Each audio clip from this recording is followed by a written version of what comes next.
શાશ્વતી હોળી આજના સ્વાધ્યાય પ્રવચનનો મંગલાચરણથી પ્રારંભ કરીશું. મંગલાચરણ. નમો અરિહંતાણં નમો સિદ્ધાણં નમો આયર્યાણં નમો વચ્છાયાણં નમો લોય સત્વસાહૂણં એસો પંચનમોકારો સર્વપાવપણાસનો મંગલાણં ચ સર્વેસિં પરમં હવૈ મંગલમ. નમો દુર્વાર રાગાદિ વૈરિવાર નિવારિણે અર્હતે યોગીનાથાય મહાવીરાય તાયિને પન્નગે ચ સુરેન્દ્રે ચ કૌશિકે પાદ સંસ્પૃશે નિર્વિશેષ મનસ્કાય શ્રીવીર સ્વામિને નમઃ. કૃતાપરાધેપી જને કૃપામંથરતારયો ઈષદ્બાષ્પાર્ધયોર્ભદ્રં શ્રીવિરજિન નેત્રયો અજ્ઞાનતિમિરાન્ધાનાં જ્ઞાનાંજન શલાકયા નેત્રముન્મીલિतं येन તસ્મૈ શ્રી ગુરવે નમઃ. ઓકાર બિંદુ સંયુક્તં નિત્યં ધ્યાયન્તિ યોગિનઃ કામદં મોક્ષદં ચૈવ ઓંકારાય નમો નમઃ. આજે ચોથો દિવસ ઉપાધ્યાય પદની આરાધના. શરૂઆતના 3 દિવસોમાં આપણે અરિહંત પદ, સિદ્ધ પદ, આચાર્ય પદ તેની આરાધના વિશે થોડી વાતો કરી. આ 3 પદની મહત્તાને સમજવાનો આપણે યત્કિંચિત પ્રયત્ન કર્યો. પ્રથમ 2 પદો દેવસ્થાને છે અને ત્યાર પછીના 3 પદ એ ગુરુ સ્થાને છે અને બાકીના 4 પદો ધર્મ સ્થાને છે. આપણે કોઈ પણ ધર્મના સ્વરૂપને સમજવું હોય તો તેના દેવ, ગુરુ અને ધર્મ એ 3 તત્વોને સંપૂર્ણપણે જાણવા જોઈએ. જૈન ધર્મ એ નિર્ગ્રંથ ધર્મ છે એવું આપણે કાલે વાત કરી હતી. નિર્ગ્રંથ એટલે અંદર પડેલી રાગ અને દ્વેષની ગ્રંથિઓને દૂર કરવા માટેનો માર્ગ દર્શાવનાર ધર્મ. જ્યાં સુધી રાગ અને દ્વેષની ગાંઠો તીવ્રપણે પડી છે ત્યાં સુધી આપણને સત્યનો માર્ગ પ્રાપ્ત થતો નથી. રાગ અને દ્વેષની ગાંઠો બંધાય છે મોહના કારણે, જેને મોહનીય કર્મ કહ્યું છે. અને મોહ એટલે મૂઢતા. મૂઢતા એટલે શું? મોહનીય કર્મ વિશે આપણે જ્યારે વાત કરીએ છીએ ત્યારે આપણે એ જાણવું જરૂરી છે કે મોહ એટલે શું. જાણતા હોવા છતાંય જેને આપણે આચરી ન શકતા હોઈએ. આ સભામાં બિરાજમાન આપણે સૌ એ જાણીએ છીએ કે મોહ ખરાબ છે, રાગ ખરાબ છે, દ્વેષ ખરાબ છે. આ જાણવા છતાં પણ રાગ છોડતા નથી, દ્વેષ છોડતા નથી, મોહ છોડતા નથી. એ જ મૂઢતા છે. એનું નામ જ મોહ. કે જે જાણીએ છીએ છતાંય આચરતા નથી, છોડવા જેવું છે છતાં પણ છોડતા નથી, છૂટતું નથી, તેનું નામ જ મૂઢતા છે. જેવી રીતે નશો કરીએ અને વિવેક દૂર થઈ જાય, વિવેક હટી જાય, તેવી જ રીતે જ્યારે આ મોહ પડ્યો હોય ત્યારે એ મોહના કારણે આપણે સત્ય પામી શકતા નથી, સત્ય સમજી શકતા નથી. એટલે જ્યારે સમ્યક દર્શનની વાત આવે છે ત્યારે તાત્વિક રીતે એના જે 5 લિંગ કયા છે, 5 ચિહ્નો કયા છે કે આપણામાં સમ્યક દર્શન છે કે નહીં, એની આપણે ખાતરી કેવી રીતે કરી શકીએ. એમણે કહ્યું કે પ્રસમ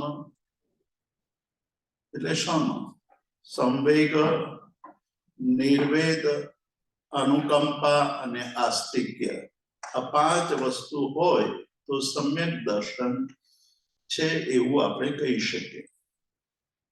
શમ એટલે પ્રશમ, જેના શમન પામી ગયા છે. ક્રોધ, માન, માયા અને લોભ ની તીવ્રતા ઘટી ગઈ છે.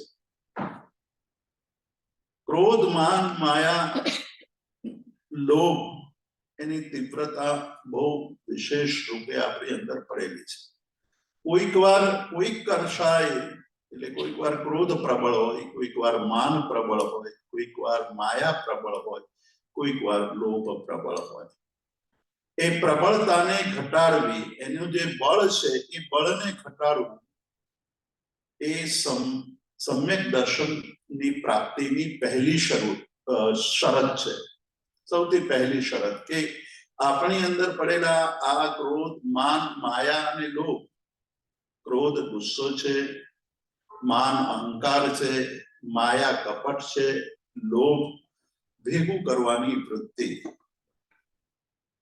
એ જુદા જુદા પ્રકારની વૃત્તિઓ હોઈ શકે, જુદી જુદી વસ્તુઓને ભેગી કરવાની આપણી અંદર વૃત્તિઓ પડી હોય. એનો વિચાર આપણે જ્યારે ધર્મ તત્વની વિચારણા કરીશું ત્યારે કરીશું. અત્યારે આજે આપણે ઉપાધ્યાય પદની વાત કરવી છે કે ઉપાધ્યાય પદ એ આપણને શું શીખવાડે છે, ઉપાધ્યાય પદની આરાધના શા માટે કરવી જોઈએ અને ઉપાધ્યાય પદથી આપણને એની આરાધના કરવાથી આપણને શું પ્રાપ્ત થાય છે તેની આજે આપણે વિશેષ રૂપે વાત કરવી છે. તો સમ્યક દર્શનની પ્રાપ્તિ સમ, સંવેગ, નિર્વેદ, આસ્તિક્ય અને અનુકંપા અને આસ્તિક્ય એ 5 એના લક્ષણો છે અને એ 5 લક્ષણોને પ્રાપ્ત કરવા માટે, એની આરાધના કરવા માટે આપણે વિચારણા કરીશું છેલ્લા 4 તત્વોની વાત જ્યારે કરીશું ત્યારે. ઉપાધ્યાય પદ પહેલા 3 પદોના પછીનું ચોથું પદ છે. એના વિશે શાસ્ત્રોમાં કહ્યું છે કે સુત્તથમ વિત્થારણમ તત્પરાણમ નમો નમો વાયગ કુંજરાણમ ગણસ્સ સાધારણ સારયાણમ સવક્ષય વજ્જીય મંથરાણમ. સૂત્ર અર્થ. સૂત્ર જે તીર્થંકર ભગવંતોએ ઉપદેશ આપ્યો, દેશના આપી, એ દેશના સાંભળી ગંધર ભગવંતોએ અને એના એ ઉપદેશને એમણે સૂત્ર રૂપે ગૂંથ્યા. સૂત્રનો અર્થ જ એ છે કે બહુ લઘુ અક્ષર હોય, બહુ ઓછા અક્ષરો હોય, પણ ગંભીર અર્થ હોય, બહુ ગંભીર અર્થ હોય. જેની પાસે જ્ઞાન છે, જેની પાસે ઊંડાણ છે, જેની પાસે બહુ વિસ્તાર વ્યાપ છે, ઘણા બધા વિષયોનું જ્ઞાન છે, એ જ એ સૂત્રને વિસ્તારથી સમજી શકે. એક નાનકડી ઘટના આપણે વાત કરીશું કે એક વાક્યની અંદર કેટલો વિસ્તાર હોઈ શકે, કેટલી બધી એની અંદર સૂત્ર અર્થની જે ગંભીરતા રહી છે એ જાણવા જેવી છે.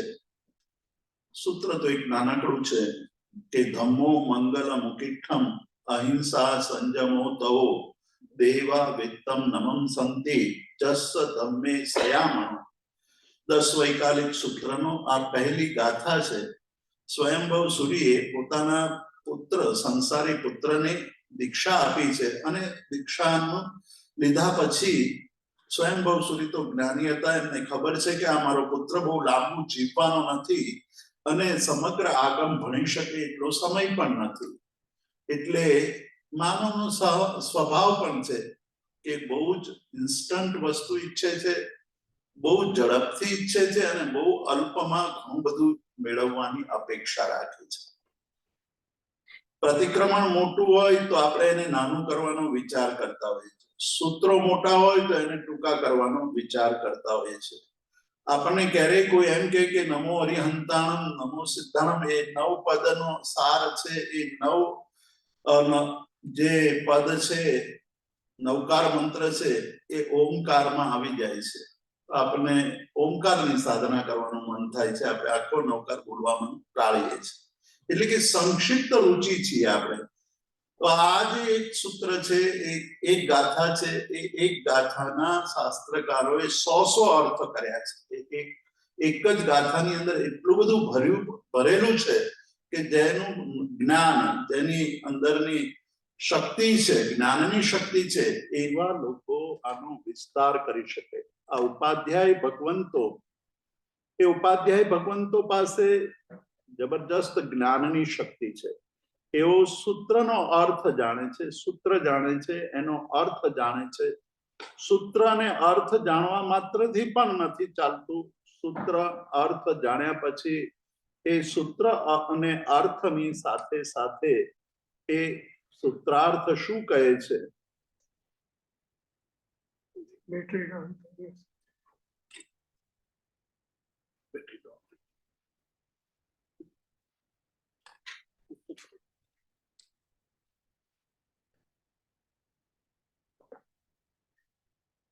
સૂત્ર અર્થ અને એ અર્થને એનો કહેવાનું તાત્પર્ય શું છે એ જાણવું અને એ જાણ્યા પછી એના રહસ્યને સમજવું, એટલે સુધી આપણે પહોંચવાનું છે. આપણે પ્રતિક્રમણની અંદર અનેક વાર મુહપત્તિનું પરિલેહન કરીએ છીએ અને મુહપત્તિનું પરિલેહન કરવાના બોલ છે, જુદા જુદા બોલ છે. એ બોલતા બોલતા પ્રતિક્રમણનું અંદર મુહપત્તિનું પરિલેહન આપણે કરવાનું હોય છે. એનો પહેલો બોલ છે કે સૂત્ર અર્થ તત્વ કરી સદહું. સૂત્ર એનો અર્થ અને એનું તત્વ એટલે એનું રહસ્ય, એને હું જાણું, એને સમજું.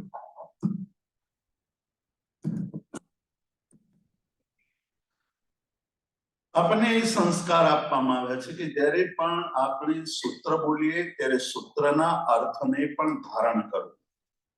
સૂત્રના અર્થને ધારણ કરતી વખતે એના રહસ્યને પણ સમજવાની કોશિશ કરવી. ત્યારે આપણને પ્રતિક્રમણ કરતી વખતે પ્રતિક્રમણનો સાચો ભાવ આપણે પકડાય છે. અન્યથા સૂત્ર બોલાઈ જાય, પ્રતિક્રમણ થઈ જાય અને આવા તો અનેક પ્રતિક્રમણો આપણે કરી ચૂક્યા છે.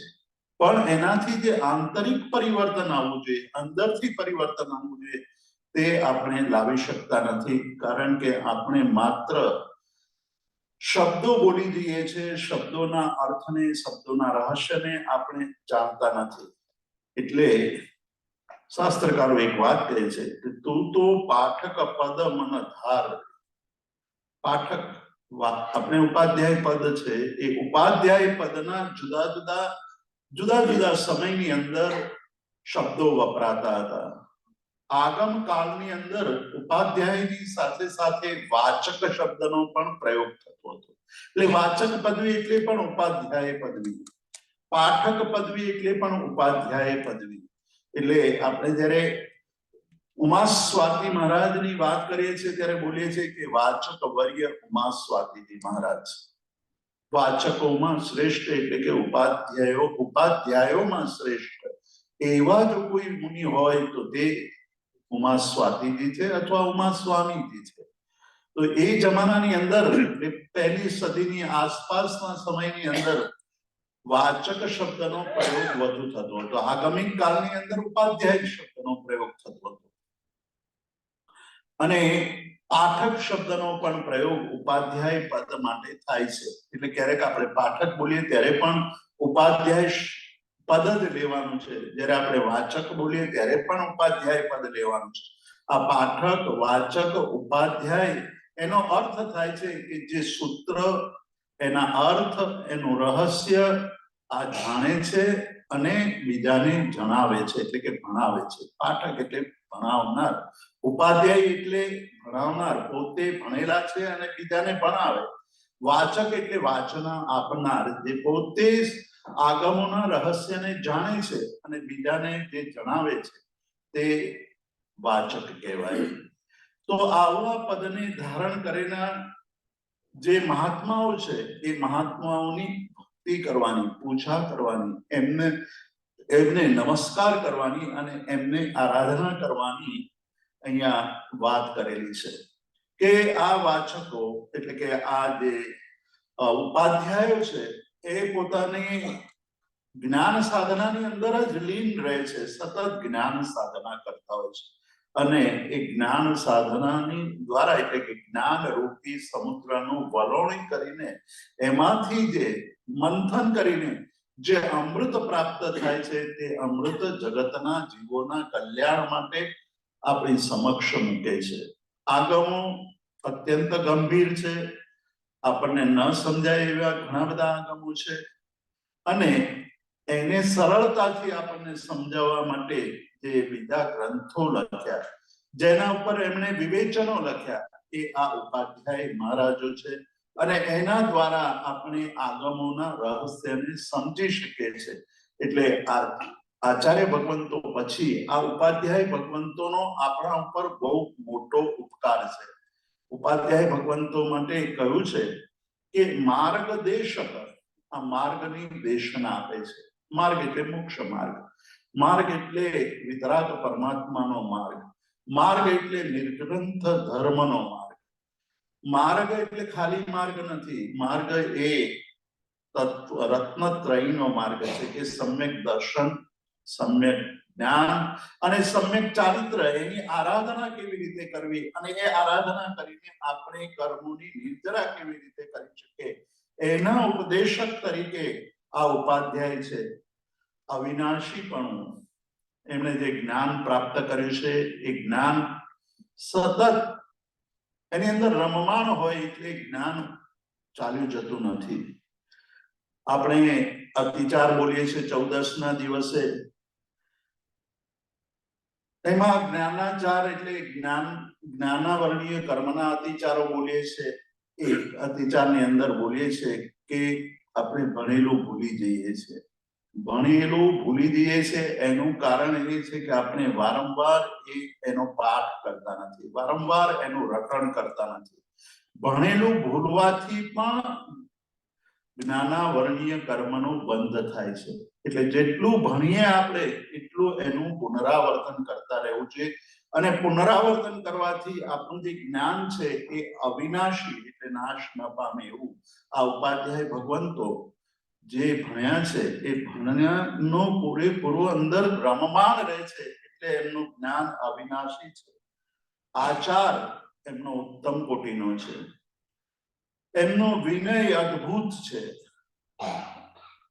સાથે સાથે સહાયપણું ધરતા સાધુજી નમીએ એહી જત તે, કે એમનો સહાયપણું, સહાય કરવી. કોને સહાય કરવી? આચાર્ય ભગવંતોને સહાય કરવી. એટલે આગમ ગ્રંથોની અંદર ઉપાધ્યાય ભગવંતોને યુવરાજ કહ્યા છે કે જેવી રીતે યુવરાજ રાજાને સહાય કરતા હોય છે તેવી રીતે ઉપાધ્યાય ભગવંતો આચાર્ય ભગવંતોને સહાય કરે છે. આચાર્ય ભગવંતો ઘણી બધી બાબતો ઉપાધ્યાય ભગવંતોને સોંપી દે કે આગમોમાં આ ક્યાં છે, એનો શું અર્થ થાય છે, એનું શું વિવેચન છે, એ તમે જાણીને કહો. કેમ કે આચાર્ય ભગવંતોને તો અનેક કામો કરવાના હોય છે અને શાસનની ધુરા સંભાળવાની હોય છે, એટલે આવા જ્ઞાનના બધા કામો ઉપાધ્યાય ભગવંતોને સોંપતા હોય છે. ઉપાધ્યાય ભગવંતો આ જ્ઞાનની અંદર રમમાણ રહે, નવા ગ્રંથોની રચના કરે, શ્રુત જ્ઞાનનું એ જતન કરે. શ્રુત જ્ઞાન આપણા સુધી પહોંચાડ્યું છે, એમાં માર્ગ આપણા સુધી પહોંચાડવામાં જેવી રીતે આચાર્ય ભગવંતોનું મોટું યોગદાન છે, તેવી રીતે જ્ઞાનને આપણા સુધી પહોંચાડવાનું મોટામાં મોટું યોગદાન એ ઉપાધ્યાય ભગવંતોનું છે. શકલચંદ્ર ઉપાધ્યાયનું નામ તમે સાંભળ્યું હશે. આપણે 17 ભેદી પૂજા જે ભણાવીએ છીએ, એ 17 ભેદી પૂજાની રચના કરનાર એ શકલચંદ્ર ઉપાધ્યાય મહારાજ. આપણે ગઈકાલે જેમની નામનો ઉલ્લેખ કર્યો તો આચાર્ય ભગવંત, મહાપ્રભાવશાળી એવા આચાર્ય ભગવંત સુરીશ્વર તરીકે, એટલે સૂર્યોમાં આચાર્યોમાં જે ઈશ્વર તરીકે, આચાર્યોમાં જે શ્રેષ્ઠ તરીકે પાછલા કાળની અંદર થઈ ગયેલા હીર વિજય સુરી મહારાજની આપણે વાત કરી હતી. એમની પરંપરામાં આ શકલચંદ્ર ઉપાધ્યાય થયા. એમનું બહુ જબરદસ્ત જ્ઞાન હતું, સાધના હતી કે મોટા ભાગે જ્ઞાનની અંદર જ લીન રહેતા હતા. કપડવંજમાં હતા. ગુજરાતનું આ એક નાનકડું ગામ છે કપડવંજ.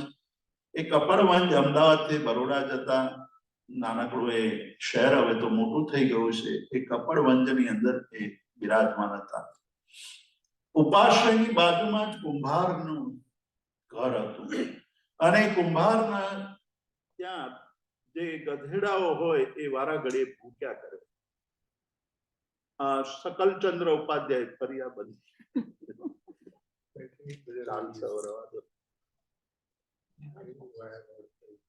હેલો હેલો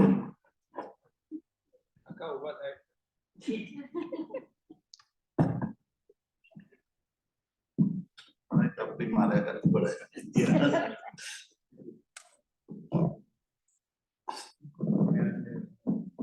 શકલચંદ્ર ઉપાધ્યાય મહારાજ રોજ સાંજે કાયોત્સર્ગ કરે. કાયોત્સર્ગની વાત આપણે પહેલા દિવસે પણ કરી હતી, બીજા દિવસે પણ કરી હતી, ગઈકાલે પણ કરી હતી. કાયાનો ઉત્સર્ગ, કાયાનો ત્યાગ, કાયાને છોડી દીધી. ધ્યાનની આ એક પ્રક્રિયા છે, જૈન ધર્મની સાધનાની પ્રક્રિયા છે કે જેમાં આપણે તાવ કાયમ ઠાણેનમ મોણે જાણેનમ અપ્પાણમ વો સિરામી કહી અને આપણે આપણી કાયાને વો સિરાવી દઈએ છે. વો સિરાવવું એટલે ત્યાગી દેવું.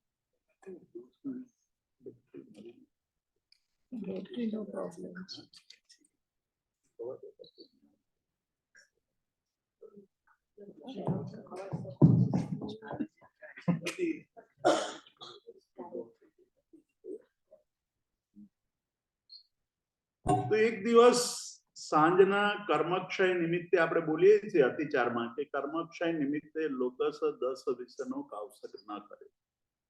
કર્મક્ષય માટે શ્રાવકે પ્રતિદિન સાંજના લોકસ 10 લોકસનો અથવા અનુકૂળતા હોય તો 20 લોકસનો કાવસક કરવાનો છે. અને કાવસક કરતી વખતે બોલે કે ઈચ્છા કારણે સંધિ સહ ભગવાન કર્મક્ષય નિમિત્તે કાવસક કરું. ઈચ્છમ કહીને કર્મક્ષય નિમિત્તે કરેમી કાવસકમ.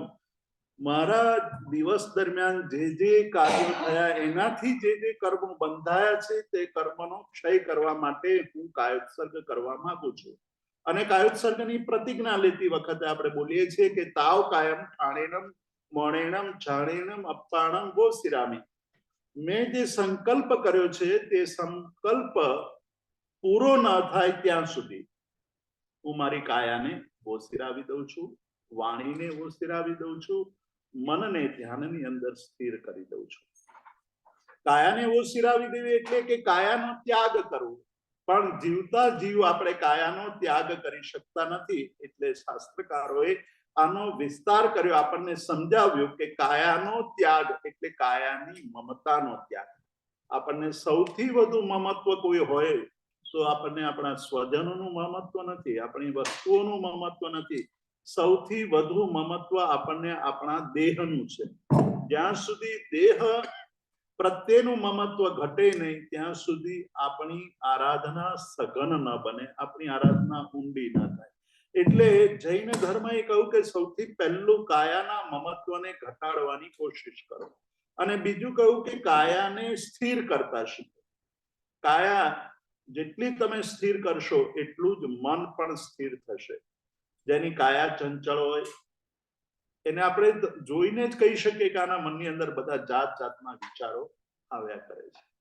આપણે અહીંયા બેઠા હોઈએ, વારાઘડીએ પગ હલાવ્યા કરીએ, વારાઘડીએ આંગળીઓ હલાવીએ, વારાઘડીએ આજુબાજુ જોતા હોઈએ, તો આ સ્વાધ્યાયની અંદર સંપૂર્ણપણે તલ્લીન થઈને આપણે સ્વાધ્યાય કરી રહ્યા નથી, પણ આપણા મનની અંદર બીજા કોઈક વિચારો ચાલી રહ્યા છે, એમાં આપણે ડૂબેલા છીએ એવું આપણે તરત જ અનુમાન લગાવી શકીએ. એટલે બીજી વાત કરી કે કાયાની જે ચંચળતા છે એ ચંચળતા દૂર કરવી. ત્રીજી વાત કરી કે તાવ કાયમ, ક્યાં સુધી સંકલ્પ. આજે શકલચંદ્ર મહારાજે એક સંકલ્પ કર્યો છે કે આ કુંભારનો ગધેડો જ્યાં સુધી ભૂંકે નહીં ત્યાં સુધી કાયોત્સર્ગ પારીશ નહીં. સાંજનો સમય છે, સાંજના સમયે કાયોત્સર્ગમાં લીન થયા છે. આવો આપને તમને લોકોને ખબર હોય તો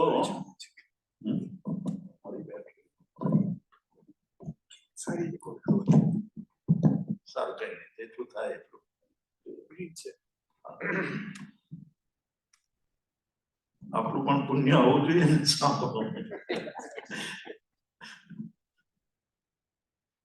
તો શકલચંદ્ર મહારાજે આ જે અભિગ્રહ કર્યો કે ત્યાં સુધી હું કાયોત્સર્ગ પારીશ નહીં. ચંદ્રાવત અંશક રાજાનો એક દ્રષ્ટાંત આવે છે.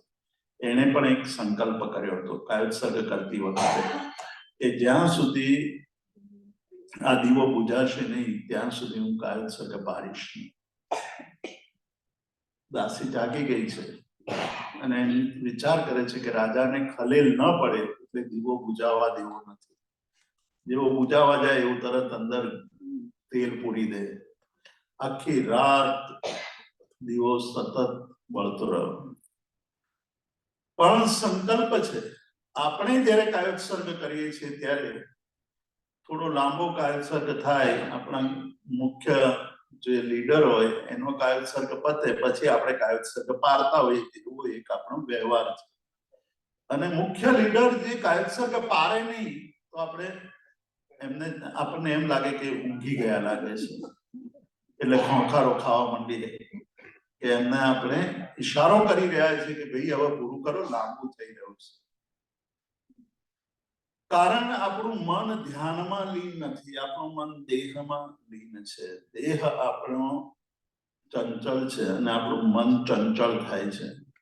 ચંદ્રાવતંશક રાજાએ આ સંકલ્પ લીધો હતો, બહુ લાંબા સમય સુધી કાયોત્સર્ગની અંદર સ્થિર રહ્યા. આ શકલચંદ્ર મહારાજ સાહેબે કાયોત્સર્ગ કર્યો છે. આજે ગધેડા ભોંકતા નથી. સમય વીતતો જાય છે, ધ્યાનમાં લીન છે અને એ ધ્યાનની અંદર પરમાત્માના ગુણોનું વર્ણન ચિંતન કરી રહ્યા છે કે પરમાત્માના ગુણોનું ચિંતન કરવું. એટલા બધા લીન બની ગયા. સવાર પડી, સવારે જે રાત્રે નીકળી ગયેલા ગધેડા, મારા સાહેબને તો ખબર નથી કે આ કુંભારના ગધેડા એની પાસે છે કે ક્યાંક બીજે જતા રહ્યા છે. સવાર પડતા પેલા ગધેડા પાછા આવ્યા અને ભૂંકવા લાગ્યા.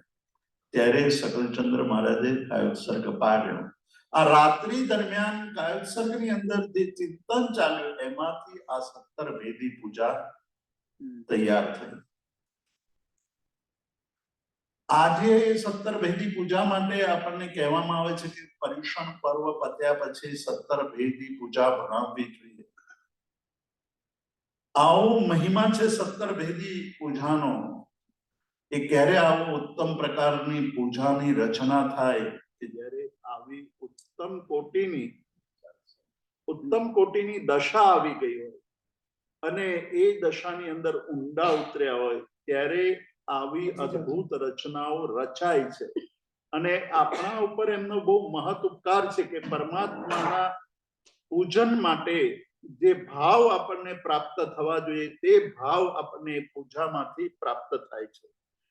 આપણે એમનેમ જ આમને નમસ્કાર નથી કરતા, પણ શ્રુત જ્ઞાન છે, શ્રુત જ્ઞાનની આખી એક પ્રક્રિયા છે. એ પ્રક્રિયાને સમજવી જોઈએ કે આ ઉપાધ્યાય ભગવંતો એ પ્રક્રિયાનું પાલન કરતા હોય છે અને ફોલો કરતા હોય છે, અને એ દ્વારા આવા શાસ્ત્રો આપણા માટે તેઓ રચે છે. શ્રુત જ્ઞાનનું ધારણ કરનાર છે ઉપાધ્યાય ભગવંતો. જે શ્રુત જ્ઞાન છે એ શ્રુત જ્ઞાનનું ધારણ કરે છે. આપણે મુનિચંદ્ર શ્રી મહારાજની વાત કરી હતી, ઉલ્લેખ કર્યો હતો કે સહસ્ત્રાવધાન એ કરી શકતા હતા. 1000 અવધાન કરવાની એમનામાં શક્તિ હતી, ધારણ કરવાની. આવું પુણ્ય શાસનની અંદર બહુ ઓછા મુનિ ભગવંતો પાસે હોય. શાસ્ત્રોનું તેઓ ધારણ કરે છે, એનું રક્ષણ કરે છે. શાસ્ત્રોનું રક્ષણ કરવાનું કાર્ય ઉપાધ્યાય ભગવંતો કરે છે, શાસ્ત્રોનું પોષણ કરે છે. એટલે જ્યાં જ્યાં જે વસ્તુઓ, જે વાતો ન સમજાય તે વાતો સમજાવવાની, તે વાતોને સરળ બનાવીને આપણને સમક્ષ મૂકવાની જે ક્રિયા કરે છે એ ઉપાધ્યાય ભગવંતો કરે છે. અને એનું સંવર્ધન કરે છે. સમય બદલાતા ઘણી બધી વસ્તુઓ તે સંક્ષેપમાં કહી હોય તેનું વિસ્તારથી સમજાવવાની જરૂર પડતી હોય છે. આપણે જે સમયે, એટલે શ્રમણ ભગવાન મહાવીર વિચરી રહ્યા હતા તે સમયે જે શબ્દોના અર્થો સરળતાથી સમજાતા હતા, તે સમય જતા જતા એ શબ્દોના અર્થો વિસરાતા ગયા હોય, શબ્દોના અર્થોમાં પરિવર્તન આવ્યું હોય, શબ્દોના અર્થો બદલાઈ ગયા હોય. આ બધું સમય પ્રમાણે થતું હોય. તો મૂળ પરમાત્માના દેશનાના જે શબ્દો છે એ શબ્દોના અર્થો શું હતા એ આજે પણ આપણે જાણવું અને સમજવું હોય તો આ ઉપાધ્યાય ભગવંતોએ રચેલા ગ્રંથોનો અભ્યાસ કરવો. આપણા ઉપર બહુ મોટો ઉપકાર આવા સમયે જે ઉપાધ્યાય ભગવંતો થયા તેમણે કર્યા. મૂળ આગમ ગ્રંથો ઉપર સૌથી પહેલા આર્યભદ્રબાહુ સ્વામીએ નિર્યુક્તિઓની રચના કરી. કે નિર્યુક્તિઓની રચના કરવા પાછળનું કારણ એક જ હતું કે શબ્દોના અર્થો સમય જતા ઘસાઈ જતા હોય છે, બદલાઈ જતા હોય છે, પરિવર્તન પામી જતા હોય છે. એટલે આર્યભદ્રબાહુ સ્વામીએ નિર્યુક્તિ રચીને કહ્યું કે અહીંયા આગમના આ શબ્દનો અર્થ આવો જ કરાય. વ્યવહારમાં જે અર્થ ચાલી રહ્યો છે તે અર્થ અહીંયા લેવાનો નથી. નિર્યુક્તિ પછીનો કાળ, એટલે કે આ 250 વર્ષ પછી નિર્યુક્તિઓ રચાય. ત્યાર પછી 6ઠી સદી સુધીમાં તો ઘણા બધા શબ્દોને સમજ જ નહોતી રહી. એટલે જીનભદ્ર ગણિત ક્ષમાશ્રમણે ચૂર્ણીઓની રચના કરી. કે ભાઈ આ ચૂર્ણી એટલે આપણને એમ થાય કે આ ચૂર્ણી શબ્દ ક્યાંથી આવ્યો? તો ચૂર્ણી એટલે ચૂર્ણ. જે કડક પદાર્થ હોય એ આપણે ખાઈ શકતા નથી, આરોગી શકતા નથી, પણ એ કડક પદાર્થોને આપણે વાટી નાખીએ, એનું ચૂર્ણ બનાવી દઈએ તો એ ચૂર્ણ આપણે ખાઈ શકીએ છીએ. જેવી રીતે કાલે ગંઠોડાની વાત કરી હતી ગાંઠના સંબંધમાં. એ જ ગંઠોડા આપણે ખાઈ શકતા નથી સીધે ને સીધા, પણ એને જો દળી નાખવામાં આવે, એનો પાવડર બનાવી નાખવામાં આવે, એને ક્રશ કરીને એનો પાવડર બનાવીએ તો આપણે એનો ઉપયોગ આરામથી કરી શકીએ. એટલે જે શબ્દો કઠિન થઈ ગયા છે 800-1000 વર્ષના સમયગાળા દરમિયાન શ્રમણ ભગવાન મહાવીરે જે ઉપદેશ આપ્યો હતો એના ઘણા બધા શબ્દો કઠિન થઈ ગયા હતા. એ શબ્દોને ચૂર્ણ કરીને સાવ સરળ પાવડર જેવા કરીને આપણને સમજાય તેવા બનાવી દેવા, તેનું નામ છે ચૂર્ણ. એટલે જીનભદ્ર ગણિત ક્ષમાશ્રમણ વગેરે આ ચૂર્ણીઓની રચના કરી. પછી પણ શબ્દોના અર્થો આપણને ન સમજાય એવા થયા, એટલે ભાષ્યની રચના થઈ. એટલે ભાષામાં સમજી શકાય, આજની ભાષામાં આપણે સમજી શકીએ એવા ભાષ્યોની રચના થઈ. એ પછી પણ શબ્દોના અર્થોમાં કઠિનતા આવી, વાતો ન સમજાય એવી થઈ.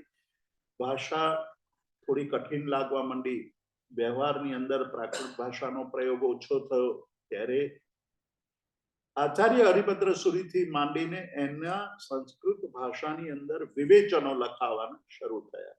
આવી રીતે સમયે સમયે આપણા ઉપર આચાર્ય ભગવંતોએ, ઉપાધ્યાય ભગવંતોએ બહુ મોટો ઉપકાર કર્યો છે.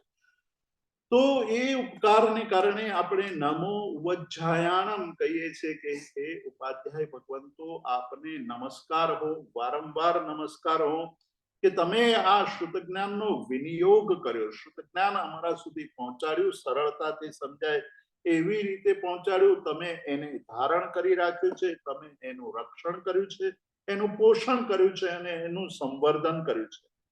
તપ સ્વાધ્યાય રત સદા, ઉપાધ્યાય ભગવંતો તપ અને સ્વાધ્યાયની અંદર લીન હોય છે. દ્વાદશ અંગના ધ્યાતા રે, દ્વાદશ એટલે 12, અંગ એટલે શ્રમણ ભગવાન મહાવીરે જે મૂળ ઉપદેશ આપ્યો, તેની રચના ગણધર ભગવંતોએ કરી, તેને અંગ આગમો કહેવાય. એ અંગ આગમોના ધ્યાન કરનારા, અહીંયા ધ્યાતા, જાણકારની બદલે ધ્યાતા શબ્દ વાપરે. 12 અંગોના જાણકાર એટલે ખાલી શાબ્દિક રીતે એનો અર્થ જાણનાર નહીં, પણ એ પ્રમાણે પોતાનું જીવન જીનાર, એને ધ્યાતા કહેવાય, કે જે અંદર લયલીન થઈ જાય, પોતાના મનની અંદર એનું સતત ચિંતન ચાલતું હોય. બહારથી આપણને એમ લાગે કે મારી સાથે વાત કરી રહ્યા છે, પણ અંદરથી તો તત્વ ચિંતન ચાલતું હોય. એટલે આ શ્રુત જ્ઞાનને આપણે અંદર વધુ ને વધુ ઉતારવું હોય તો એની એક આખી પ્રક્રિયા બતાવી છે. કેવી રીતે આપણે શ્રુત જ્ઞાનને, આગમના જ્ઞાનને, શાસ્ત્રના જ્ઞાનને આપણી અંદર પરિણત કરીએ. શબ્દ પરિણત, પરિણત એટલે પરિણામ આવવું. જે સાંભળ્યું છે એ સાંભળેલું વસ્તુઓને પરિણત એટલે એને આપણે અંદર એ પ્રમાણે ઉતારવું કે જેથી એ આચરણમાં આવે. ખાવાનું ખાઈએ પછી જો પચે નહીં તો એ શરીરની અંદર વિકાર ઉત્પન્ન કરે. એવી રીતે સાંભળ્યું હોય એ સાંભળેલું જો આપણે પરિણત ન કરીએ, અંદર એ જીવનમાં ઉતારીએ નહીં, તો અતિ પરિણત એટલે જ્યાં ને ત્યાં ખાલી વિવાદ જ કર્યા કરવાનું મન થયા કરે. પેલાના એ તો આમ કહ્યું હતું અને તમે આમ કહો છો, આનો અર્થ તો આવો થાય, આનો અર્થ આવો ન થાય. જે આત્માર્થી છે એ ક્યારેય આવો વિવાદ કરે નહીં. જ્યારે આત્માનું કલ્યાણ કરવું છે તેને હંમેશા એમાંથી જે સાર રૂપ છે એ ગ્રહણ કરી લે અને એના જીવનની અંદર ઉતારવાનો પ્રયત્ન કરે. તો એની આખી પ્રક્રિયા બતાવી છે કે કેવી રીતે આપણે ત્યાં સુધી પરિણત સુધી પહોંચે. જે ખાધેલું છે એ સુપાચ્ય હોય, પચી જાય તો આપણને તેનાથી તંદુરસ્તી પ્રાપ્ત થાય છે, આપણે તેનાથી પ્રસન્નતા અનુભવીએ છીએ, તાજગી અનુભવીએ છીએ. તેવી રીતે શ્રવણ કરેલું જ્ઞાન અંદર પરિણત થાય તો રોજે રોજ આપણને પ્રસન્નતાનો અનુભવ થાય સાંભળ્યા પછી. તો પહેલું કહ્યું કે શ્રવણ કરતા શીખવું જોઈએ, એટલે પહેલું શ્રુત જ્ઞાન કહ્યું કે પહેલા તમે બહુ તન્મય થઈને સાંભળો. જો તન્મય થઈને સાંભળીશું તો એ આપણને ઊંડું ઉતરશે. એ તન્મય થઈને સાંભળ્યા પછીની બીજી પ્રક્રિયા છે એ છે એના ઉપર ચિંતન કરવું. જેટલું સાંભળો છે એના ઉપર ચિંતન કરો કે આ શું કહેવા માંગે છે. પરમાત્માના આ ઉપદેશનો, આ દેશનાનો સાર શું છે, એનો આચરણ કેવી રીતે થઈ શકે, એના ભેદ પ્રભેદ કેટલા છે, એના ઉપર ચિંતન કરો. એનો લાભ અને નુકસાન શું છે, મારા માટે એ કેવું શક્ય છે, અશક્ય છે, એનો વિચાર કરો. ગઈકાલે એક વાત કહેવાની હતી, આપણી પાસે સમયનો અભાવ હોય છે. પ્રદેશી રાજા કેશી ગણધર પાસે આવે છે. રાય પસેણી આગમ ગ્રંથની રચના એમના પ્રશ્નોત્તરમાંથી થયેલી. ત્યાં પ્રદેશી રાજા નાસ્તિક છે, જાત જાતના એના મનની અંદર પ્રશ્નો ઉભા થાય છે. જે વસ્તુ સાંભળે એની અંદર એ શંકા કુશંકા કર્યા કરે કે આવો ન હોય, આમ ન હોય. એટલે તત્વજ્ઞાન ન પામે. જેની અંદર શંકા કુશંકાઓ હોય તે તત્વજ્ઞાન ક્યારેય પામી શકે નહીં. એ જ્ઞાન એનું પરિણત ન થાય. એના જીવનની અંદર બધા જ વખતે મનની અંદર કુશંકાઓ જ ઊભી થયા કરે અને એ કુશંકા ઊભી કરીને વક્તાને પણ મૂંઝવી નાખે એવા પ્રશ્નો કરે. તો આ પ્રદેશી રાજા કેસી ગણધર પાસે આવે છે, પ્રશ્નો પૂછે છે. એના પ્રશ્નો હતા કે આત્મા જેવી વસ્તુ છે કે નહીં, પરમાત્મા જેવી વાત છે કે નહીં, આવા બધા જાત જાતના પ્રશ્નો. પૂજા કરવી જોઈએ કે નહીં, પૂજા કરવાથી શું લાભ થાય, આ બધા જાત જાતના પ્રશ્નો હતા. કે શ્રી ગણધરે એમને એવા સરસ જવાબો આપ્યા કે પેલાના મસ્તિષ્કમાં ફરી પાછું જે એનું નાસ્તિકત્વ હતું, એની અંદર જે બધું નેગેટિવ વિચારોની ધારા પડી હતી એ બધી શાંત થઈ ગઈ અને આસ્તિક બની ગયા. આસ્તિક બન્યા પછી એમના ભક્ત બન્યા, તત્વજ્ઞાની બન્યા, મૃત્યુ પામ્યા અને દેવલોકમાં ગયા એટલે એને જોયું, અવધિ જ્ઞાનથી એને અવધિ જ્ઞાનના ઉપયોગથી જોયું કે મને આ સ્વર્ગ કેમ મળ્યું છે, કયા કારણે મળ્યું. ત્યારે એને ખબર પડી કે આવી રીતે મેં કેસી ગણધર ભગવંત પાસે રહીને આ બધું શીખ્યો હતો ને એના મારા ભાવો નિર્મળ થયા, ને નિર્મળ થયા એટલે સદગતિ મળી. તો આમાં પરમાત્માની વાણીનો, જીનવાણીનો પ્રભાવ છે. એ જીનવાણીનો પ્રભાવ છે એટલે કે હું જાઉં એ જિનેશ્વર ભગવાન પાસે જાઉં અને એમને વંદન કરું. જિનેશ્વર ભગવાન પાસે આવે છે, સમોવસરણમાં આવે છે, ભગવાનને વંદન કરીને પ્રશ્ન પૂછે છે. હવે જે તત્વજ્ઞાની છે એ કયા પ્રશ્નો પૂછે છે? આ જે પ્રદેશી રાજા છે પરમાત્માને પૂછે છે કે હું ભવ્ય છું કે અભવ્ય છું, હું દીર્ઘ સંસારી છું કે અલ્પ સંસારી છું, હું પરિણત છું કે અપરિણત છું. દરેક પ્રશ્નોમાં તત્વ પડેલું છે કે હું પરિણત એટલે હું જે સાંભળીશ તે મારા આત્મામાં પરિણત થશે કે નહીં, મને પરિણમશે કે નહીં, કે એમાં પણ શંકા કુશંકાઓ થયા. હું પરિત સંસારી એટલે અલ્પ સંસારમાં રહ્યો છું કે મારો સંસાર હજુ બહુ લાંબો છે. આવા બધા પ્રશ્નો પરમાત્માને પૂછ્યા છે. આવા પ્રશ્નો કોને ઉદ્ભવે? જે તત્વજ્ઞાની હોય એને ઉદ્ભવે. જેણે ઉપાધ્યાય ભગવંતોની આરાધના કરી હોય એને આવા પ્રશ્નો ઉદ્ભવે. અહીંયા કહે છે કે પહેલી પ્રક્રિયા છે શ્રવણ કરવું, સાંભળતા છે. અને જ્યાં જ્યાં શ્રવણ કરવાનો અવસર મળે એ ચૂકો નહીં. આપણે એકવાર સાંભળીએ એટલે આપણે એમ માનીએ કે આપણે કેવળી થઈ ગયા છે, બધું આવડી ગયું છે. એકવાર કર્મગ્રંથ ભણી લીધો હોય, હજુ તો પહેલો જ કર્મગ્રંથ ભણ્યો હોય અને આપ કોઈ કહે કે કર્મગ્રંથ આવડે છે તો હા મને તો આવડે છે, અમે ભણ્યા છીએ, બહુ આવડે છે કર્મગ્રંથ. પણ કર્મગ્રંથ તો કેટલો મોટો, લાંબો, દીર્ઘ, વિસ્તાર વાળો વિષય છે. આપણું મન એ વાતની અંદર અટવાયેલું છે કે હું થોડું ભણ્યો પણ મને બધું બહુ લાગવા માંડે છે. ભર્તૃહરિ રાજા જે બહુ મોટા વૈરાગ્યવાન રાજા હતા, એને પોતાને જે વૈરાગ્ય શતક લખ્યું એ વૈરાગ્ય શતકની શરૂઆતમાં જ કહ્યું કે યદા કિંચિત જ્ઞોહમ, જ્યારે મને થોડુંક આવડતું હતું ત્યારે દ્વીપ ઇવ મદાંધ સમભવમ, ત્યારે હું હાથીની જેમ અહંકારી બનીને રાચતો હતો. આમ આવું સેન્ટરમાં આવું ત્યારે આમ છાતી ફુલાવીને આવું કે આજે તો શું આ વખતે શું કહેવાના છે, મને તો બધી ખબર જ છે. કે છે કે દ્વીપ ઇવ, હાથીની જેમ મદાંધ બની ગયો હતો. પણ જેમ જેમ હું જ્ઞાની ભગવંતોના ચરણોમાં બેસીને એમના ઉપદેશને સાંભળતો ગયો તેમ તેમ મને ખબર પડી કે હું તો કાંઈ જ જાણતો નથી, જ્ઞાન તો અપાર છે. આ ઉપાધ્યાય ભગવંતો આવા જ્ઞાનરૂપી સાગરના ધણી છે, એમની પાસે એના સ્વામી છે, એમની પાસે અપાર જ્ઞાન છે.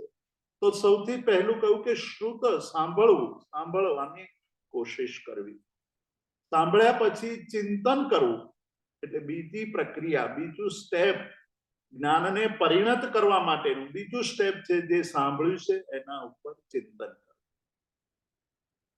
અમે ગઈકાલે ચિંતન કરતા હતા, વિચાર કરતા હતા, ત્યારે યોગેશ પ્રભુ નામના એક બહુ મોટા સાધક છે એની વાત.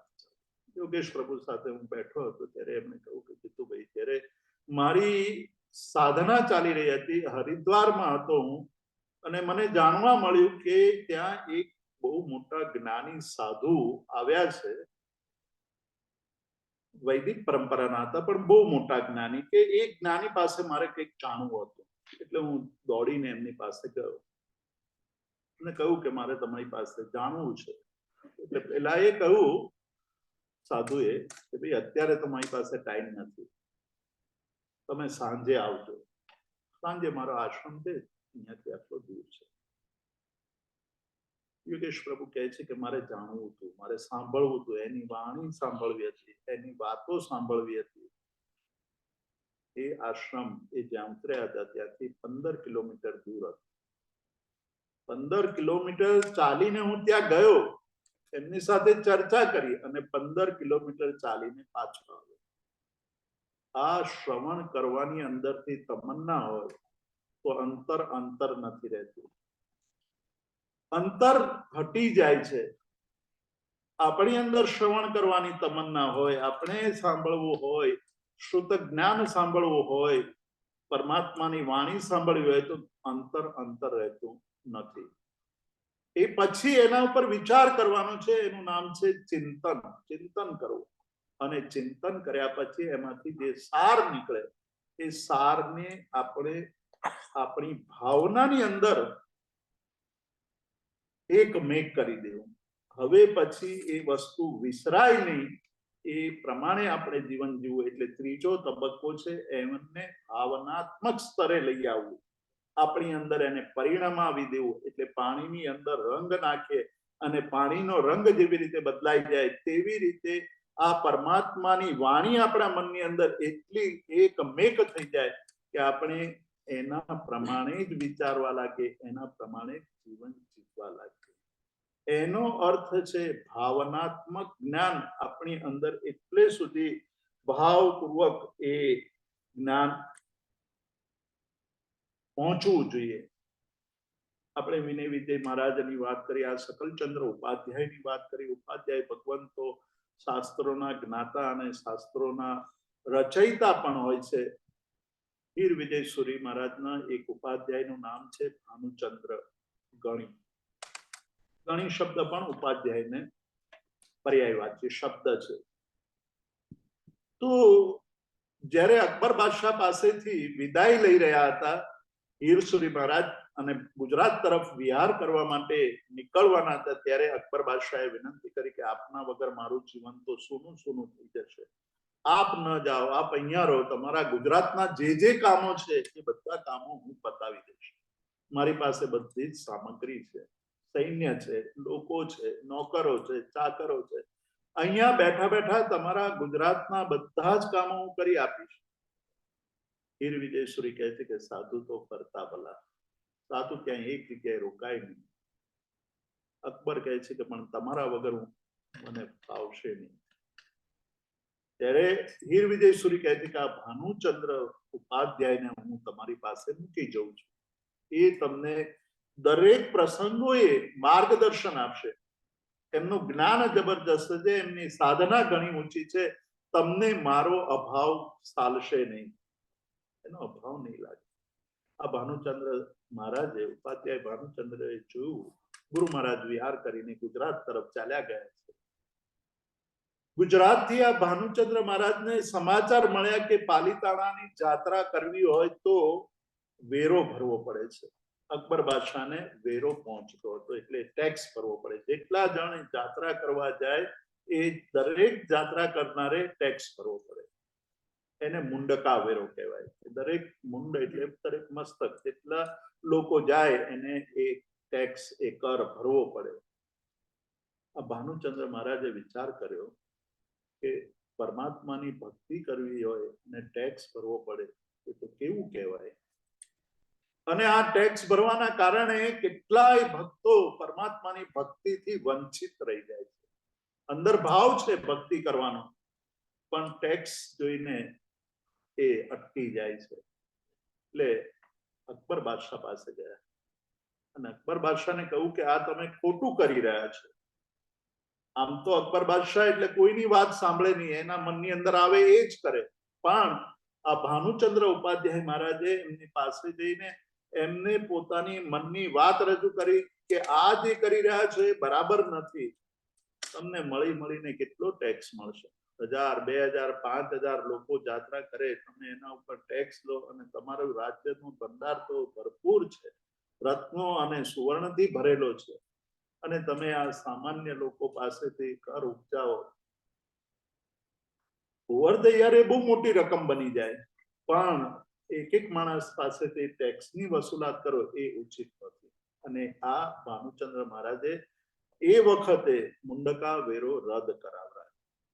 ઉપાધ્યાય ભગવાન તો ખાલી જ્ઞાન અને ધ્યાનની જ વાત કરે છે એવું નથી, સમાજના કલ્યાણની પણ વાત કરે છે. સમાજનો વિકાસ કઈ રીતે થાય, કેવી રીતે આ બધું થાય એની પણ વાત કરે છે. તો सकलचंद्र उपाध्यायની વાત કરી, વિનય વિજય મહારાજની તો આપણે વાત કરી જ રહ્યા છે.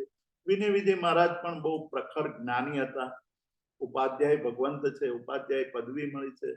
આપણે જે સ્તવન દેરાસરની અંદર ગાઈએ છે કે સિદ્ધાર્થના રે નંદન વિનવું વિનતડી અવતાર, ભવમંડપ મારે નાટક નાચ્યો, હવે મુજ દાન દેવરાવ, હવે મુજ પાર અવતાર. આ સ્તવનના રચયિતા વિનય વિજય મહારાજ છે. વિનય વિજય મહારાજે આ સ્તવનની રચના કરી. એ વિનય વિજય મહારાજની વાત છે જ્યારે એમને શ્રીપાલ રાજાનો રાસ રચવાનું સંઘે વિનંતી કરી. સુરતમાં હતા, સુરતમાં રાતેજ નામનો જે પરુ છે, આજે પરુ બની ગયું છે, એ દિવસોમાં ગામ હતું. એ રાતેજની અંદર છેલ્લી અવસ્થા વિતાવી રહ્યા હતા અને સંઘે આવીને કીધું કે હવે અમે ઓળીની આરાધના, શાશ્વતી ઓળીની આરાધના બહુ સારી રીતે કરી શકીએ, એના માટે તમે એક રાસ ગેય કાવ્ય, એટલે બહુ બધા ગાઈ શકે, બહુ સરળ શબ્દોમાં રચ્યું હોય અને ગાતા ગાતા તત્વબોધ પણ થાય એવું એક કાવ્ય અમને રચીને આપો. વિનય વિજય મહારાજે કહ્યું કે મારી તો અવસ્થા થઈ ગઈ છે, હું હવે બહુ લાંબુ કાઢું એવું મને દેખાતું નથી. સંઘે બહુ વિનંતી કરી કે ના, આવું કામ તમારે આ રચના તો કરી જ દેવી પડશે. તો એમણે કહ્યું કે આ રચના હું કરું, પણ એ પૂરું ન થાય તો મને ગમશે નહીં. આજ સુધી મેં જેટલા કામો શરૂ કર્યા છે, જેટલા ગ્રંથો રચવાની શરૂઆત કરી છે, બધા જ ગ્રંથો પૂર્ણ કર્યા છે. આ પૂર્ણતા પણ પુણ્ય હોય તો થાય. આપણે તો રોજ ઘણા બધા કામો શરૂ કરીએ, સૂત્ર માંડીએ, શરૂ કરીએ, પૂરું જ ના થાય.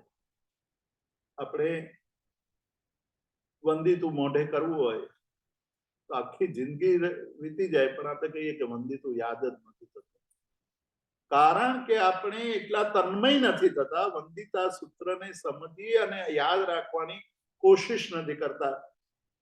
આ મન છે એ વિચિત્ર તો છે જ, પણ મનનો એક સ્વભાવ પણ છે કે મનને જે રુચિ જાય એ રુચિ ગયેલી વસ્તુ ભૂલાતી નથી. જે ગમી જાય એ યાદ રહી જાય, જે ન ગમે એ ભૂલાઈ જાય, તરત ભૂલાઈ જાય. આપણને કોઈએ અપશબ્દો કયા હોય, જીવનની છેલ્લી ઘડી સુધી યાદ રહે. યાદ રહે એટલું જ નહીં, કયો શબ્દ કયો હતો, ક્યારે કયો હતો, ક્યાં કયો હતો, કેમ કયો હતો, એ બધું યાદ રહે. પણ સૂત્રો ભૂલી દઈએ. કેમ ભૂલી દઈએ છીએ?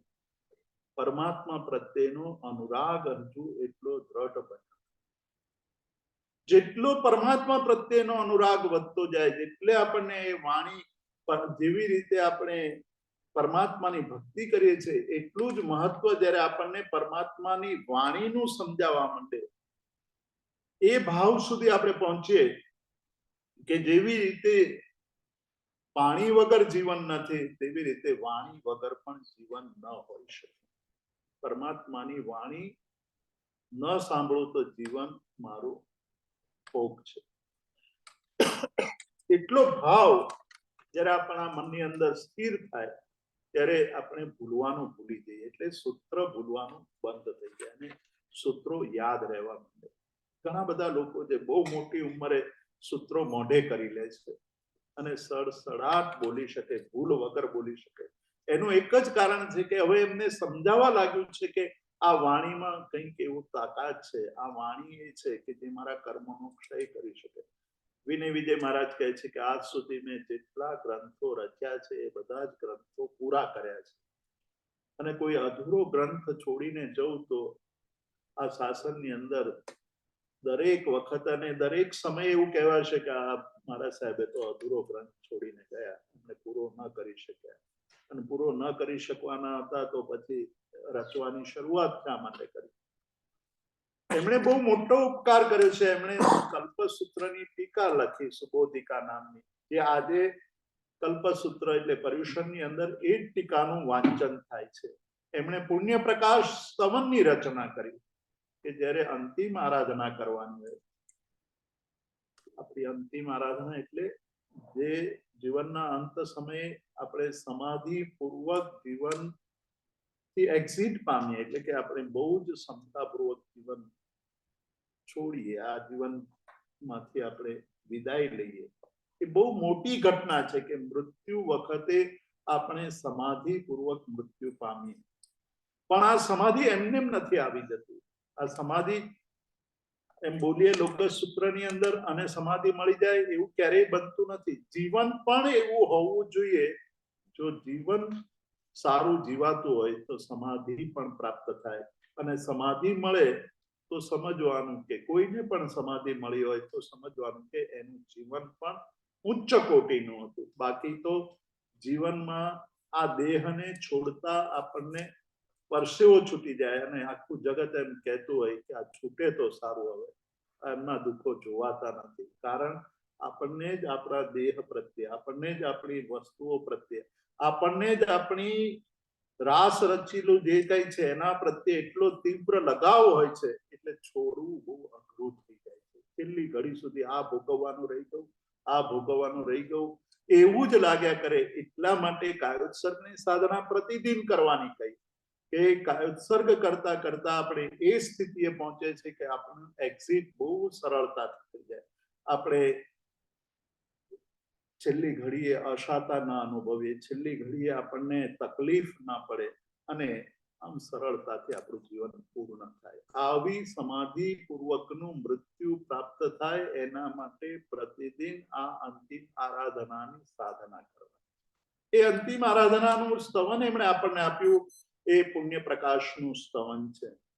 એમણે ભગવાનની ભક્તિ માટેના ગ્રંથ સ્તવનો આપ્યા, 20 આપી, 24 આપી. એમણે આગમો સરળતાથી સમજાઈ શકે એટલા માટે લોક પ્રકાશ નામનો ગ્રંથ રચ્યો. ઉપાધ્યાય ભગવંતો આપણા ઉપર કેટલો મોટો ઉપકાર કરે છે એ બહુ મહત્વની વાત છે, એને સમજવાની છે. તો ભાનુચંદ્ર મહારાજની વાત કરી રહ્યા હતા આપણે, વિનય વિજયજી મહારાજની વાત કરી રહ્યા છીએ કે વિનય વિજય મહારાજે આ સંઘની આ વિનંતી કરી છે ત્યારે એક વિકલ્પ મૂકે છે આ વિનય વિજય મહારાજજી કે તમે ઉપાધ્યાય યશો વિજયજી પાસે જાઓ, ઉપાધ્યાય યશો વિજય પાસે જાઓ અને એમને કહો કે જો હું આ ગ્રંથ રચતા રચતા કાળ ધર્મ પામું, મારું મૃત્યુ થઈ જાય, તો આ ગ્રંથ પૂરો કરવાની જવાબદારી તમારા માથે રહેશે. જો એ સ્વીકારે તો હું ગ્રંથ રચવાની શરૂઆત કરું.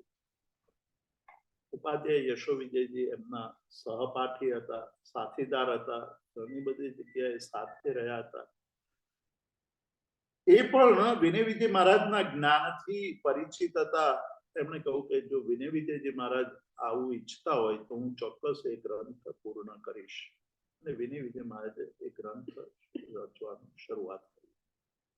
એ પુણ્ય જો એ રચયિતાનું, વિનય વિજયજી મહારાજનું, ઉપાધ્યાય ભગવંતનું, કે આજે એ ગ્રંથ દેશ વિદેશમાં દર વર્ષે આસો મહિનાની અને ચૈત્ર મહિનાની હોળીમાં વંચાય.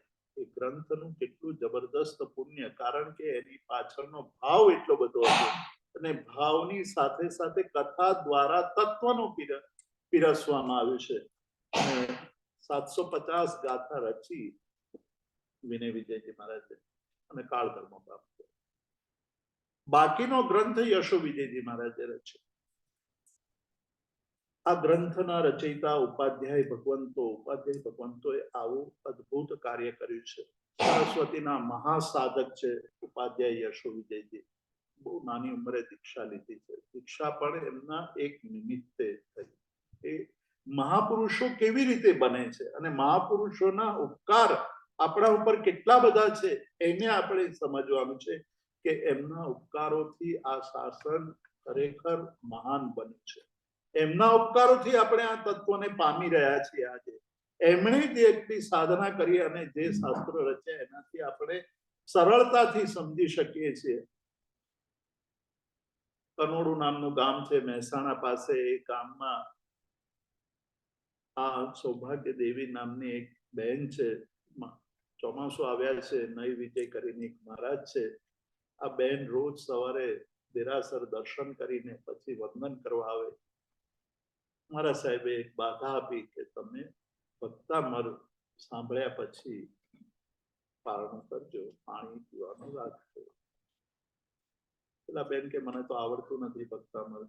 તો તમે અહીંયા આવજો, દેરાસર રોજ પૂજા કરવા તો આવો જ છો, તો પૂજા કર્યા પછી અહીંયા આવજો, હું ભક્તામર સંભળાવીશ. કથા ઘણી પ્રસિદ્ધ છે, વાત પ્રચલિત છે, એટલે બહુ લાંબો વિચાર, લાંબી વાત નહીં કરી આપણે.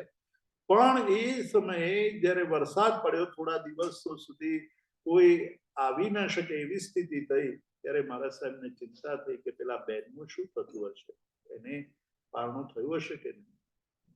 આ નાના બાળકે એમને ભક્તામર સંભળાવ્યું હતું. જેને હજુ વાંચતા લખતા નથી આવડતું એવો 4 વર્ષનો આ બાળક એ આખું ભક્તામર માતાને સંભળાવે છે, એ બહુ મોટું આશ્ચર્ય હતું. ઘણા બાળકો પૂર્વનું પુણ્ય લઈને આવ્યા છે, પૂર્વથી જ્ઞાનની આરાધના કરીને આવ્યા છે. આ એક આવો બાળક, જસવંત એનું નામ છે. એને ભક્તામર ખાલી સાંભળીને મારા સાહેબ પાસે જાય, તેની માના આંગળી પકડીને ઉપાશ્રય જાય, મારા સાહેબ ભક્તામર સંભળાવે અને એ સાંભળે અને એને યાદ રહી જાય. એ બહુ મોટી ઘટના. એટલે મારા સાહેબે કીધું કે ભાઈ તારો આ છોકરો છે બહુ જ સ્મૃતિ શક્તિ વાળો, જેની સ્મૃતિ સ્મરણ શક્તિ બહુ તીવ્ર છે. જો એને તું દીક્ષા આપીશ તો શાસનનું ભલું કરનાર થશે. મા માટે આ બહુ ક્રિટિકલ સમય હતો. એક તરફ ગુરુની આજ્ઞા છે અને બીજી તરફ માતાનો પુત્ર પ્રત્યેનો મોહ, વાત્સલ્ય, પ્રેમ, આમાંથી કયો રસ્તો પસંદ કરવો એ માતા માટે બહુ અઘરી વાત. પણ માતાએ નિર્ણય લીધો કે આ છોકરો જો ઘરમાં રહેશે તો ઘરનો ઉદ્ધાર કરશે, કુળનો ઉદ્ધાર કરશે, બહુ વધુ કામ કરશે તો આ ગામનો ઉદ્ધાર કરશે. પણ જો આ દીક્ષા લેશે તો સમગ્ર શાસનનો ઉદ્ધાર કરશે અને બહુ લાંબા કાળ સુધી શાસનને એનો લાભ મળતો રહેશે. અને દીકરાને સમર્પિત કર્યો. એ દીકરો એ યશો વિજય. એ યશો વિજય ભણવા માટે કાશી જાય છે.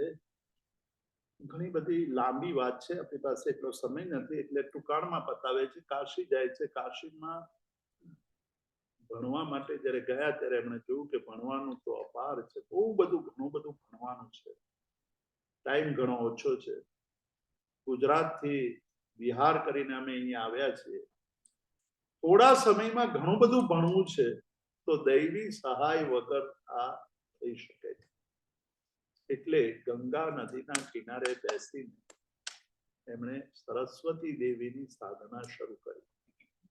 સરસ્વતી દેવી પ્રસન્ન થયા અને આશીર્વાદ આપ્યા કે તમારી જે ઈચ્છા છે તે પરિપૂર્ણ થશે. ઉપાધ્યાય યશો વિજયજીના જીવનની અંદર 2 સાધનાઓની વાત આપણને મળે છે. પોતે જ લખે છે, ઉપગંગ સમીપે, કે ગંગાની કિનારે, ગંગાની સમીપે બેસીને મેં એમની સાધના કરી સરસ્વતી દેવી. સરસ્વતી દેવી પ્રસન્ન થયા અને કહ્યું કે તારી જે ઈચ્છા, તમારી જે ઈચ્છા છે તે ઈચ્છા પરિપૂર્ણ થશે. અને ત્યાર પછી એમણે વિદ્યાભ્યાસ બહુ ઝડપથી પૂર્ણ કર્યો, બહુ ઝડપથી પૂર્ણ કર્યો. એના ગુરુ પણ આશ્ચર્ય પામી જતા હતા કે અમારા જીવનની અંદર આટલી બધી ઝડપથી વિદ્યાભ્યાસ કરનાર બીજો કોઈ વિદ્યાર્થી મને મળ્યો નથી. એટલી બધી ઝડપથી એમણે અભ્યાસ પૂર્ણ કર્યો. ગુજરાત પાછા આવ્યા. એમને ખબર પડી કે ભરૂચની અંદર મુનિસુરત સ્વામીની સામે જો સાધના કરવામાં આવે તો સાધના કરવાથી મનની બધી જ ઈચ્છાઓ પરિપૂર્ણ થાય. અઠમ કરીને એ સાધના કરવા બેઠા. એમને તો એટલું જ જાણવું હતું કે મને સમ્યક દર્શન થયું છે કે નહીં, મારામાં સમ્યક દર્શન છે કે. અને ત્રીજા દિવસે, અઠમના ત્રીજા દિવસે શાસનદેવ પ્રસન્ન થઈને કહે છે કે આપ સમ્યક દર્શન છો, સમ્યક છો. આ બીજી એમને સાધનાની ઘટના એમણે એક સ્તવનની અંદર વર્ણવી છે. સરસ્વતી દેવીની કૃપા અને સરસ્વતી દેવીની સાધનાનું પરિણામ એમણે સેંકડો ગ્રંથો રચ્યા. એ સેંકડો ગ્રંથો રચ્યા. એની સાથે સાથે ઘણા બધાના મનની અંદર એમ થતું હતું કે આટલું બધું જ્ઞાન કોઈ એક માણસમાં હોય એવું કેવી રીતે સંભવી શકે. કાળ ધર્મ પામે, ડભોઈની અંદર કાળ ધર્મ પામે. ડભોઈની અંદર આજે પણ એમની સમાધિ છે. જે દિવસે કાળ ધર્મ પામ્યા ત્યાર પછી જે દિવસે કાળ ધર્મ પામ્યા હતા એ દિવસે ઘણા બધા વર્ષો સુધી આઈમનો ધ્વનિ સંભળાતો હતો. એમ એ સરસ્વતી દેવીનો બીજ મંત્ર છે. એટલે ત્યાં તમે ઉભા રહો તો તમને એમકાર સંભળાય. અને મહાત્માઓ આજે પણ એ સમાધિની માટી પોતાની પાસે રાખે. એટલે ત્યાંની ધૂળ કોઈ એક નાનકડી ડબ્બીમાં રાખીને જો યશો વિજયજી મહારાજની સાધના કરે અથવા એમનું સ્મરણ કરે તો જે બુદ્ધિ, જે શક્તિ છે, સ્મરણ શક્તિ છે, એ તીવ્ર થઈ જાય. એટલે ઘણા બધા મહારાજ સાહેબો પાસે આજે પણ એની નાનકડી ડબ્બીમાં એ યશો વિજયજી મહારાજની સમાધિ સ્થળની માટી પોતાની પાસે રાખતા હોય છે. તો આવો અદ્ભુત આ ઉપાધ્યાય યશો વિજયજીના જીવનનો પ્રભાવ હતો કે એ ઉપાધ્યાય યશો વિજયજી સાધના દ્વારા એમણે જે ગ્રંથો રચ્યા એ ગ્રંથો આજે પણ અનેક મહાત્માઓને માર્ગદર્શક બન્યા છે. એમણે જે રચનાઓ કરી છે એમાં ઉપાધ્યાય પદનું એમણે જે વર્ણન કર્યું છે એ બહુ અગત્યનું વર્ણન છે. મૂર્ખ શિષ્ય નિપાઈ રે. એટલે કે ઉપાધ્યાય ભગવંતો પાસે કોઈ મૂર્ખ શિષ્ય આવે તો પણ એ એમને એવી રીતે ભણાવે કે એ પંડિત બની જાય. પહાણને પલ્લવાણે, પહાણ એટલે પથ્થરો, પથ્થરને પણ એવો કોમળ બનાવી દે કે એમાં પણ બીજ વાવો તો એ બીજ ઉગી નીકળે. આપણા બધાની બુદ્ધિ તો આ પથ્થર જેવી, પાણા જેવી જ છે. એના ઉપર દિનેશ્વર ભગવાનની વાણી રૂપી પાણી પડે તો પાણી પડે ને પથ્થરો જેમ વધુ ઉજળો થાય એવી રીતે આપણે વધુ ડાપણ કરવા માંડીએ પણ બુદ્ધિ વધે નહીં. પણ જો ઉપાધ્યાય ભગવંત પાસેથી પાઠ લઈને આપણે ભણીએ તો આપણી પોતાની બુદ્ધિ પણ ખૂબ જ આગળ વધે. તે ઉજ્જાય સકલ જન પૂજિત સૂત્ર અર્થ સવી જાણે. જે ઉપાધ્યાય ભગવંત પાસે બેસીને પાઠ ગ્રહણ કરે છે તે સૂત્ર અર્થ આ બધું જાણવા લાગે છે. દ્વાદશ અંગ સજ્જાય કરે પારગ ધારગ તાસ સૂત્ર અર્થ વિસ્તાર રસિકતે નમો વજ્જાય ઉલ્લાસ. કે છે કે આ 12 અંગ દ્વાદશાંગી પરમાત્માની દ્વાદશાંગી, એ દ્વાદશાંગી એટલે 12 ગ્રંથો, 12 આગમો. અંગ આગમો એટલે જે જેની દેશના શ્રમણ ભગવાન મહાવીરે આપી એ સાંભળીને ગણધર ભગવંતોએ જે રચના કરી એને અંગ આગમ કહે. અને અંગ આગમની અંદર 4 મુખ્ય બાબતો વર્ણવવામાં આવી છે. એમાંની એક બાબત છે તે તત્વજ્ઞાનની. કેટલાક આગમો તત્વજ્ઞાનની વાત કરે છે, જેમ ભગવતી સૂત્ર છે, આચારાંગ સૂત્ર છે, એ દ્રવ્યાનું યોગની વાત કરે છે. કેટલાક આચારની વાત કરે છે, ચરણ અને કરણ. એટલે આચરણ કેવું જોઈએ, હોવું જોઈએ અને ક્રિયાઓ કેવી રીતે કરવી જોઈએ, એ ચરણાનો યોગ અને કરણાનો યોગ. આચારાંગ સૂત્ર વગેરે ગ્રંથો છે, અંગાગમો છે, એ ચરણ કરણાનો યોગના અંગાગમો છે. જ્ઞાતા ધર્મ કથા એ કથાનું યોગ છે. કથા દ્વારા ધર્મોપદેશ. ઘણા બધા લોકોને કથા જ ગમતી હોય. આપણે પહેલા દિવસથી વાત કરીએ છીએ કે શ્રોતા બે પ્રકારના હોય છે, કથા રસિક, કથા ના શ્રોતા, કથા સાંભળવામાં આનંદ આવે, અને એક બીજા છે તત્વ શ્રોતા, તત્વ રસિક શ્રોતા, જેને તત્વ સાંભળવામાં રસ પેદા થાય. તો કથાનું યોગની વાત કરે છે, અને ગણિતાનું યોગ એ પણ એક કઠિન અનુયોગ છે કે જેમાં ભેદ પ્રભેદ, કર્મ ગ્રંથ આપણે ભણતા હોઈએ તો ભેદ પ્રભેદ આવે, ગણિત આવે. સૂર્ય પ્રજ્ઞપ્તિ અને ચંદ્ર પ્રજ્ઞપ્તિ આપણે ભણીએ તો સૂર્યની ગતિ કેટલી, ચંદ્રની ગતિ કેટલી, આ બધી વાતો આવે.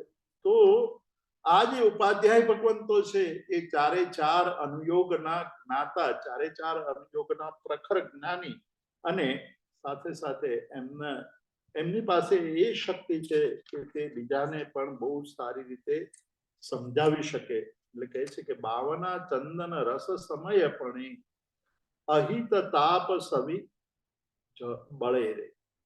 એમની જે વાણી છે એ વાણી બાવના ચંદન, આ ચંદન એક વિશિષ્ટ કોટીનું ચંદન સેન્ડલવુડ છે, કે એનું જળ એટલે કે એનો જે રસ છે, બાવન ચંદનનો રસ છે, એ ઉકળતા એવા લોખંડની ઉપર નાખવામાં આવે તો એ લોખંડ પણ શીતળ થઈ જાય.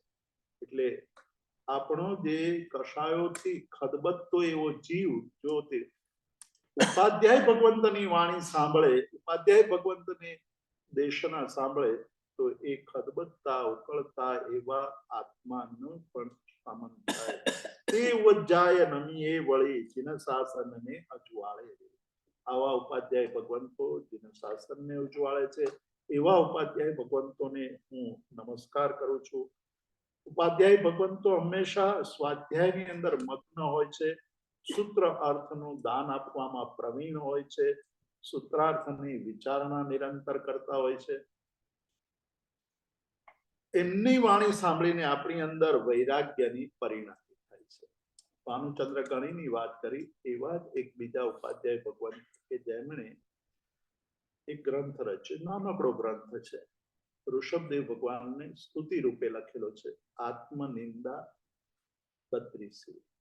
એની અંદર આત્મનિંદા કે મેં શું શું કર્યું છે. જેવી રીતે આપણી પાસે રત્નાકર 25 છે, રત્નાકર 25 ના આપણા પોતાને જે ખોટા કામો કર્યા છે એને આપણે પશ્ચાતાપ રૂપે એમની સમક્ષ કથન કરીએ છીએ.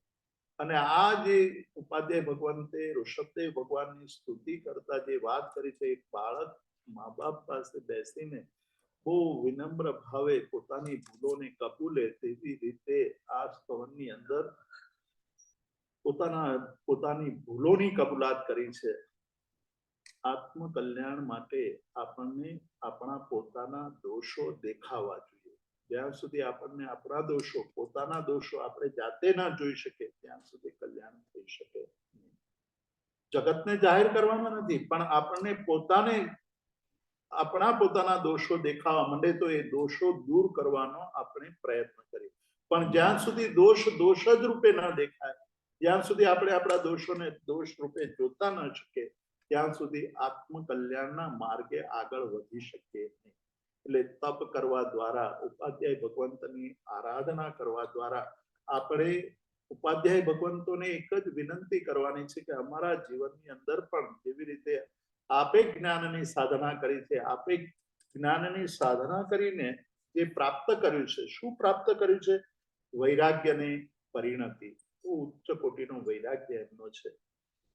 મૈત્રી આદિ ભાવોને એમણે પરિણત કર્યા છે. એટલે આપણા જીવનની અંદર પણ એ મૈત્રી ભાવો આવે. ઉપાધ્યાય ભગવંતની આજે આપણે જ્યારે ભક્તિ કરવાની વાત કરીએ છીએ ત્યારે ઉપાધ્યાય ભગવંતોએ જ્ઞાન દ્વારા મૈત્રી આદિ ભાવોને વિકસાવ્યા છે. મૈત્રી ભાવ છલોછલ ભર્યો છે. જગતના તમામ જીવો પ્રત્યે આપણી અંદર મૈત્રી ભાવ પ્રગટવો જોઈએ. આ જગત આપણે બોલીએ છીએ નીતિને સબ્બ ભૂયેશું, પણ એ માત્ર શાબ્દિક ન હોવું જોઈએ. આ જગતના બધા જીવો સાથે મારો મૈત્રી ભાવ છે. અને જ્યાં જ્યાં આપણે વેર વિરોધ થયો છે ત્યાં આપણે યાદ કરીને આપણે કહેવાનું છે કે મને તમારી સાથે મૈત્રી છે, મારી જે કંઈ ભૂલ થઈ છે એને હું ગુમાવું છું, હું એનાથી ક્ષમા માંગુ છું અને તમે મને ક્ષમા આપો. જેમ આપણે ગઈકાલે જોયું છે કે ક્ષમા એ ધર્મનો માર્ગ છે, ધર્મનો પહેલું કદમ છે. આવી રીતે આપણે ક્ષમા આપતા શીખીશું તો મૈત્રી ભાવ વધુ પુષ્ટ બનશે. બીજો કરુણા છે. દુઃખી જીવોને જોઈને અંદરથી કરુણા ઉત્પન્ન થવી. આપણાથી વધુ ગુણવાન જીવોને જોઈને પ્રમોદ કે મારા કરતા વધુ ગુણવાળા છે, મને પણ એવો ગુણ ક્યારે મળે એ વિચાર કરો. અને ત્રીજું, ધર્મની અંદર આરાધના કરવાનું. આવા જેટલા પ્રસંગો જીવનમાં આવે, આંબીલની હોળી આવે, પર્યુષણની આરાધના આવે, તીર્થંકર ભગવંતોના કલ્યાણકના દિવસો હોય, બીજા આરાધનાના દિવસો હોય, તે આરાધનાના દિવસોની આપણે રાહ જોતા હોઈએ કે આ આવે તો હું આ તપશ્ચર્યા કરીશ, હું આ કરીશ. એ ભાવ જ્યારે જાગે ત્યારે આપણે ઉપાધ્યાય ભગવંતોની કરી સાધના કરી કહેવાય. આમની વાણી છે. હવે 2 મિનિટમાં આપણે પૂરું કરીશું કે ઉપાધ્યાય ભગવંતની વાણી છે એ સૌથી પહેલા તો ખળખળ વહેતા નીર જેવી છે. ઉપાધ્યાય ભગવંતોએ શાસ્ત્રોનું અધ્યયન કર્યું છે, ગ્રંથોના જ્ઞાતા છે, આખી જિંદગી સુધી શાસ્ત્રોનું સુચિંતન કર્યું છે, બહુ ચિંતન કર્યું છે, બહુ ઊંડા ઉતર્યા છે. એટલે એમનો જ્યારે ઉપદેશ આપણને સાંભળવા મળે ત્યારે ખળખળ વહેતા નીર જેવી વાણી. એ નીર પાણીનું સૌથી મોટામાં મોટું કાર્ય છે શુદ્ધિ કરવાનું. આપણે રોજ સવારે શાવર લઈએ છીએ, શેના માટે લઈએ? આપણા પોતાના દેહને શુદ્ધ કરવામાં. તો પાણીનું મહત્વ છે એ આપણા દેહને શુદ્ધિ કરે છે. તેવી જ રીતે આપણા વિચારોને શુદ્ધ કરવાનું કાર્ય આ વાણી કરે છે. ઉપાધ્યાય ભગવંતોની વાણી એટલે ઉપાધ્યાય ભગવંતોની વાણીને નીર જેવું કહ્યું કે એમની વાણી નીર જેવી છે. એ નીર જેવી વાણી જ્યારે સૂત્રના અર્થો સમજાવે ત્યારે ખીર જેવી વાણી બની જાય છે. હવે બીજી વાત કરી કે જ્યારે અર્થો સમજાવે ઉપાધ્યાય ભગવંતો ત્યારે એ વાણી કેવી હોય? ખીર જેવી. ખીર શું કરે છે? તો ખીર પુષ્ટિ કરે છે. ખીર આપણે ખાઈએ અને આપણા અંદર શક્તિ મળે, આપણને તાકાત મળે, આપણને આનંદ થાય, પ્રસન્નતા થાય. તેવી રીતે સૂત્રના અર્થો ઉપાધ્યાય ભગવંતોએ જે કયા છે એ આપણે સાંભળીએ અને ખીરની જેમ આપણા મનની અંદર પુષ્ટિ મળે. અને જ્યારે આગમ ગ્રંથોની વાત કરે ત્યારે એ આપણા માટે અમૃત સમાન બની જાય છે. એટલે એ વાણી ઉપાધ્યાય ભગવંતોની આગમનો ઉપદેશ આપણી અંદર સંવેગ ઉત્પન્ન કરે છે. એ સંવેગ એ અમૃત છે જેના કારણે આપણી અંદરનો વૈરાગ્ય પ્રગટે છે, વૈરાગ્ય લાંબો સમય ટકે છે અને આપણે વૈરાગ્યવાન બનીએ છીએ. ઉપાધ્યાય ભગવંતના ગુણો છે એ 11 અંગ આગમો અને 12 ઉપાંગ. કેટલા થયા? 11 ને 12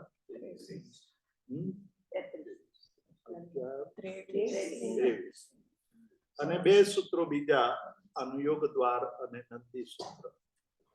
અનુયોગ દ્વાર અને નંદી સૂત્ર એ 2 ચુલિકા સૂત્ર છે.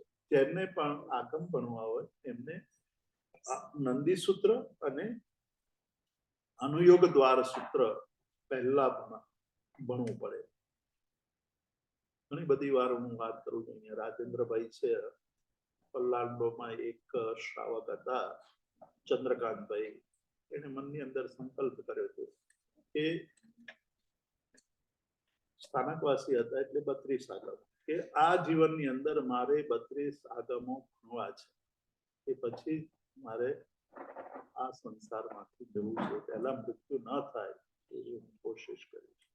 મૃત્યુ તો હાથમાં નથી, પણ મનુષ્ય જો સંકલ્પ કરે તો એ સંકલ્પ પાર પડે. પણ 2-3 તકલીફો હતી ચંદ્રકાંતભાઈ સાથે. એક તો ઘણા બધા વર્ષોથી એ નીકળી ગયા હતા ગુજરાતમાંથી. ગુજરાતી હતા પણ ગુજરાતમાં રહેતા જ નહોતા. અહીંયા વર્ષોથી 60s અમેરિકા આવ્યા હતા અને એમની પત્ની અહીંયાની અમેરિકા. એટલે ગુજરાતીનો વ્યવહાર છૂટી ગયો હતો. ગુજરાતીનો વ્યવહાર એમને હતો ને એટલે ગુજરાતી પણ વાંચતા ન આવડે, સમજે નહીં, પણ ભાવ હતો કે મારે આગામાં ભણવા છે. એટલે અમારા જેવા, એટલે મને છે, ધીરુભાઈ છે, બીજા બધા કહ્યું કે મારે આગામાં ભણવા છે. 2-3 મુશ્કેલી હતી. ગુજરાતી ભાષા આવડે નહીં, અર્ધમાગધી તો આવડે જ નહીં. અર્ધમાગધી સમજવી અઘરી પડે, કેમ કે ગુજરાતી જ ના આવડે તો અર્ધમાગધી કેવી રીતે આવડે. પણ સંકલ્પ કર્યો હતો, મનની અંદર ભાવ ભાવ્યો હતો, એટલે જે કઈ ભણે એ બધું રેકોર્ડિંગ કરી લે. એ વખતે કેસેટ્સ આવતી હતી, એ કેસેટ કરી લે બધી જ. અને દરેક આગમોની એમની પાસે સેંકડો કેસેટો. એ દરેક આગમ ભણ્યા પછી એ લગભગ 100 વાર સાંભળે. 100 વાર સાંભળે અને 100 વાર સાંભળીને એમાંથી પ્રશ્નો આ તે બધું તૈયાર કરે. બીજા વર્ષે જ્યારે બીજું આગમ ભણવાનું આવે ત્યારે એ પ્રશ્નો પણ પૂછી લે. અને 32 આગમ ભણ્યા. અને કોઈને પણ અહીંયા અમેરિકામાં કોઈ આગમનો પ્રશ્ન હોય તો બધા એમને પ્રશ્ન પૂછે ને એ જવાબ આપે. એટલે સુધી આગમો મોઢે થઈ ગયા હતા કે કયા આગમમાં શું કહ્યું છે એ બધું એમને ખ્યાલ હતો. એકવાર હું અમદાવાદથી એક પુસ્તક, સારું એવું પુસ્તક હતું, એ પુસ્તક લઈને આવ્યો તો કે આ એમને ભેટ આપી છે, એમને આટલી બધી રુચિ છે તો એ આ પુસ્તક વાંચશે તો આનંદ થશે. પુસ્તક લીધું, મૂક્યું. પછી જતી વખતે મને કહે કે જીતુભાઈ તમને ખોટું ના લાગે તો આ પુસ્તક આપ પાછું લેતા જાઓ. કીધું કેમ? તો કે બસ હવે ભગવાનની વાણી સિવાય બીજું કશું વાંચવું નથી. બસ ભગવાનની વાણીમાં જે આનંદ આવે છે, જે તત્વ ભરેલું છે, એ બીજું ક્યાંય નથી. આવો ભાવ, આવી શ્રદ્ધા આપણને પેદા થાય તો આપણું ભાવ પણ સુધરી જાય. કહેવાનો મતલબ એ છે કે આ આગમ જ્ઞાતા ઉપાધ્યાય ભગવંતોની આરાધના કરવાથી આપણા પણ જ્ઞાનાવર્ણ્ય કર્મનો ક્ષય થાય. આપણે પણ તત્વના જ્ઞાતા બની. એટલે જેમ ગઈકાલે આપણે આચાર્ય પદ માટેની આરાધનાની વાત કરી હતી, એવી જ રીતે આજે આપણે 25 નોકરવાળી ઉપાધ્યાય ભગવંતને સમર્પિત થઈને ગણવાની છે. ઓમ રીમ નમો વજ્જાયાન. આપણે યશો વિજયજી, વિનય વિજયજી, ભાનુચંદ્ર ગણી, શકલચંદ્ર ઉપાધ્યાય, આવા મહાન ઉપાધ્યાયોને નમન કરીને એમને સ્મરણ કરતા કરતા ઉપાધ્યાય પદની આરાધના કરીએ તો આપણા પણ જ્ઞાનાવર્ણીય કર્મો તૂટે અને કઠિન એવા શાસ્ત્રોને સમજી શકીએ. એટલું કહીએ આજના સ્વાધ્યાયને આપણે વિરામ આપીશું. કોઈને કંઈ પૂછવું હોય, કોઈ પ્રશ્ન? અનિલભાઈ તમે પગે કેમ લાગો છો? બતાવ્યું એટલે પગે લાગો છો કે પ્રશ્ન છે ઘણા પ્રમાણે ઓકે. એક છે તમે પૂછ્યું શોર્ટમાં આપજો. તમે કીધું કે હમણાં આપણે ગઈકાલે કીધું હતું કે આપણે તપસ્યા કરી ખોટા ભાવે તો તમે કે એનો બધો આખો કચું થઈ જાય. જેવી રીતે આ બધું આપણે સમજીએ છીએ, કરીએ છીએ, આપણે જે દોષો કરીએ છીએ તો એની સામે ત્રાજવામાં કેવા તમે આ બધું ખોટું કરો અને આમ ધર્મ કર્યા કરો તો એનો જવાબ આપીશ કાલે, કેમ કે તમે પ્રશ્ન બહુ મોટો પૂછ્યો છે, જવાબ બહુ ટૂંકો જોઈએ. બરાબર એટલે હવે મારે બધું મગજમાં ગોઠવી અને ટૂંકાણમાં જવાબ આપવો પડે, એટલે કાલે આપીશ. Thank you. હું મજાક કરું છું, કાલે આપીશ. કરો જવાબ. ચલો પચકાણ આંબિલ ઉગ્રેશ્વરે નોકારસ્યમ પોરસિમ સાડ પોરસિમ મુઠ્ઠિસ્યમ પચકાય ઉગ્રેશ્વરે ચોયમ પ્યારમ હસનમ બાણમ ખાયમ સાયમ મનત્રાબુગણમ સહસાગણમ પચ્છન કાલણમ દિસ્તામોયણમ સાઉવણમ મત્રાગણમ સવસમય યોત્યાગણમ આંબિલમ પચકાય અનત્રાબુગણમ સહસાગણમ લેવા લેવણમ ગિત્તે સંકેતમ મુખ્યતે વિવેગણમ પારિષ્ઠવણિગણમ મત્રાગણમ સવસમય યોત્યાગણમ એકાસણમ પચકાય દિવ્યમ પ્યારમ હસનમ બાણમ હસનમ ખાયમ સાયમ મનત્રાબુગણમ સહસાગણમ સાગર્યાગણમ ઔટ્ટડ પ્રસારણમ ગુરુ અપુત્રાણમ પારિષ્ઠવણિગણમ મત્રાગણમ સવસમય યોત્યાગણમ પાણસ લેવેણવા અલેવેણવા અચ્છેણવા બહુ લેવેણવા સસિત્તેણવા અસિત્તેણવા બોસ્તી રહી. અંતમંગલ. શિવમસ્તુ સર્વ જગત પરહિત નિરતા ભવન્તુ ગણા દોષા પ્રયાન્તુ નાશમ સર્વત્ર સુખી ભવતુ લોક उपसर्गाक्षयं ज्ञान्ति चिन्तन्ते विघ्नवल्लभे मनः प्रसन्नतामेति पूज्यमानेति नेश्वरे सर्वमङ्गलमाङ्गल्यं सर्वकल्याणकारणं प्रदानं सर्वधर्माणां કીધુભાઈ પ્રણામ. શાતામાં હશો? શાતામાં રહેજો પંડિતજી. આપણે